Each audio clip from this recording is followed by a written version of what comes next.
Welcome to scheduling, tips, tricks, concepts, thoughts, functions, etc. I'm going to be explaining to you some lessons I learned the hard way that you won't have to, is essentially a great bottom liner for what's about to happen. This is going to make you a lot of money, save you a lot of time, and make you a better company than I was very quick. This is so important. Please listen. Schedule as soon as possible and just keep scheduling. Make this a practice. If you're able to schedule soon, schedule soon. Here's why. A lot of people when they start, including me, they get caught in this cycle. Here's what they think. Okay, so let's say you're starting up. When you reach out to your first few people, you finally get someone to book. And they're gonna say, oh, okay, great, I'm ready to book. What you're gonna think to yourself is, okay, I need to finish calling today. And actually, it'll probably take me a couple days to call this list. And well, at least a couple days to prep if, okay, so it's Thursday and okay, so well, Wednesday and okay, I'll schedule mid next week. Here's the problem. You get caught here advertising and preparing, spending money. And then you have a week of execute, making money. You're on top of the world. But then here's the problem. The next week you have nothing scheduled. So you're advertising and prep, spending. And then executing. On top of and then every time you come off of being on top of the world to being exhausted and having to put in a ton more energy to get back on top of the world and being exhausted and spending more. It's not a good process for long-term ability. You want money coming in at all times if you can help it. You want to be spending money at all times if you can help it. You want to be executing at all times and you want to be advertising and preparing at all times. Why? Because this allows for smooth momentum. Think about an engine, okay? If you have a one-cylinder engine, right? What that looks like is every time you have to do a full rotation, right? Okay, you have to go all the way around the circle. What if I instead draw the circle as this? That's what your company looked like. And I know some of that's a little bit small, but A equals advertising, E is executing, a dash is spending, and squiggly line equals making. You have a ton of alternating all around each cycle. Let's say each cycle equals 2 weeks, because that's what it did here. Now in 2 weeks, you've advertised many times, you've executed many times, you've made money many times, you spent money many times.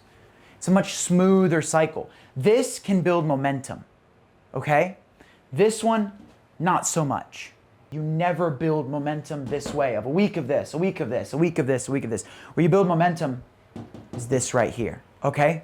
That's what I'm trying to explain. So, how do you start that? Okay, you schedule as soon as possible.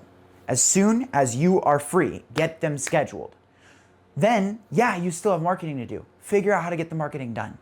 This will push you to work harder, developing work ethic, push you to your limit, meaning you have to build systems and strategies to get more done faster, and it will build smooth momentum, which is, I always have stuff booked, I always have advertising I'm working on, I'm never stressing about having nothing booked or needing to do a ton more advertising or whatever, I've just always got stuff going, and that's a great place to be. On to tip number 2. Tip number 2, delivery window. Now, I put something important. I said I have nothing to write. It's blank. But on a more serious level, this is a very serious tip. I just didn't have anything to write about it. When I started, I would hear things like communication is important, punctuality is important, and I combined the two. I was very careful to set a proper ETA and try to make it. I would communicate, I will be there at this time, I would try to be there. The problem is, sometimes things are out of your control. And I would be a few minutes late. Maybe I lost a piece of gear or whatever. The problem is, even though it's only a couple minutes late, no one will actually really notice 3 minutes. Now, I'm not saying be late. I'm just saying realistically, they won't notice that. But late is late. You're still having to send a text that says, I'm going to be late. Late is late. You're late. Then I realized something. I was like, wait, I own the freaking company. This was like an epiphany. Wait a second. I can do what I want. And I thought, well, what if I gave them a half-hour arrival window and said I'll text them when I'm 10 minutes out?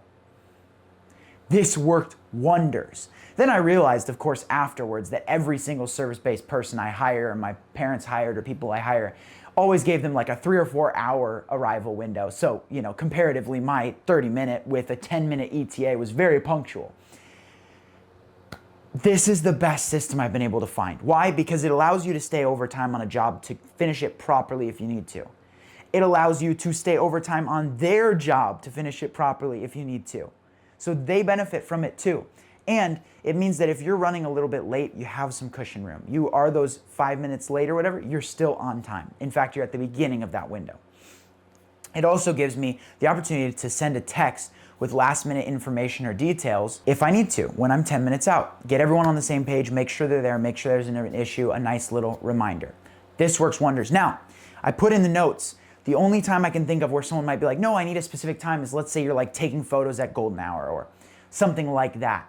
This paradoxically is actually where you most want the window rather than a specific arrival time. And here's why. Give them a window, but then put the end of the window where you were going to arrive anyways. What this does is it makes sure they prioritize your specific time that you need everyone there. Let's say you're doing photos, okay? When you give this window, with this being the end, it shifts them biased a little bit earlier in the day. That way they're not late due to like getting their hair perfect or something like that. So paradoxically, the times where your job relies on a very specific time are the ones where you most benefit because you're able to shift people's perception of when they should be there and give yourself room. So that's killing two birds with one stone. Otherwise, it just makes sense in every other area as well. So in my opinion, I will never go back. I always would do a 30-minute arrival window with a 10-minute ETA text. It worked wonders for me and it should work wonders for you as well. Gabe from the future. Another day, let's keep going. Scheduling tip number 3. Okay, at first glance, ooh, that was a good sounding car that just went by. You probably couldn't hear it, but that thing sounded good. At first, this one is going to seem to contradict the very first tip. So let me go back to that first tip that I given you. The first tip I gave you was don't get caught in a cycle of, marketing and prepping and then executing, and then marketing, prepping, and executing. Make sure you're balancing all sides of the company all the time. This tip is don't do a bunch of things at once.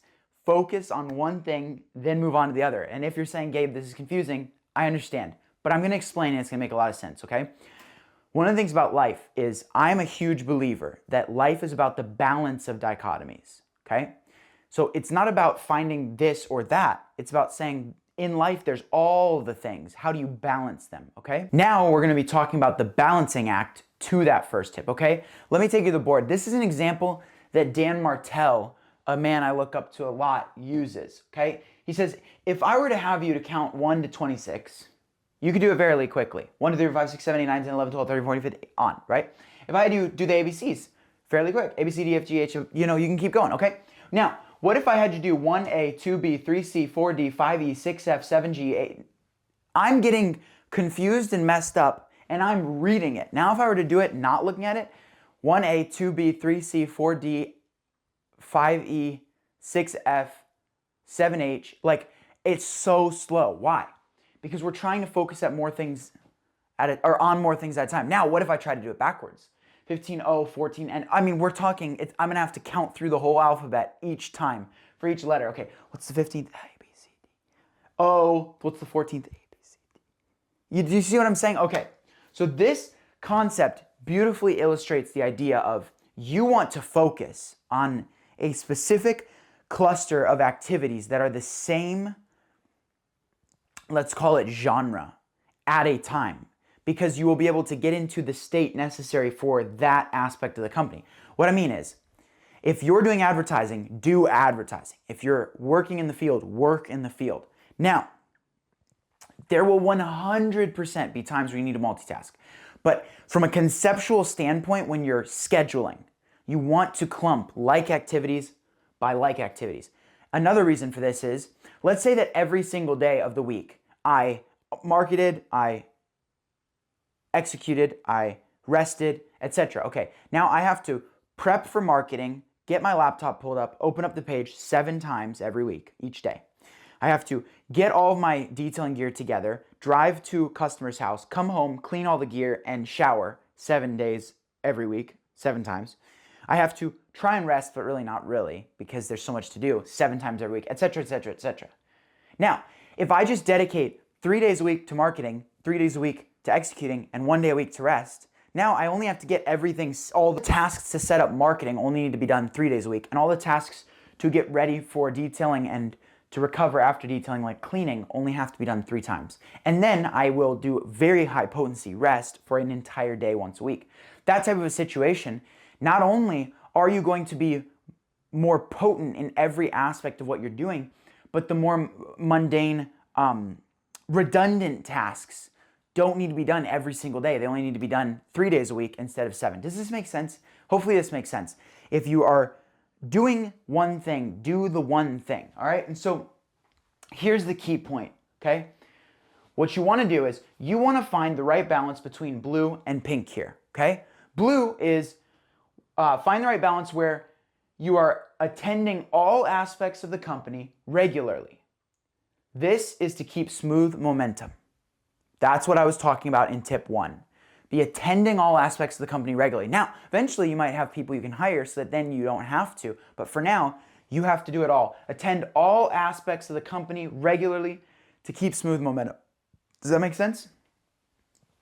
While also balancing with the pink, which is narrowing focus in each individual moment to only one aspect. This will leverage your output, okay? Here's the simplest way I know to explain it.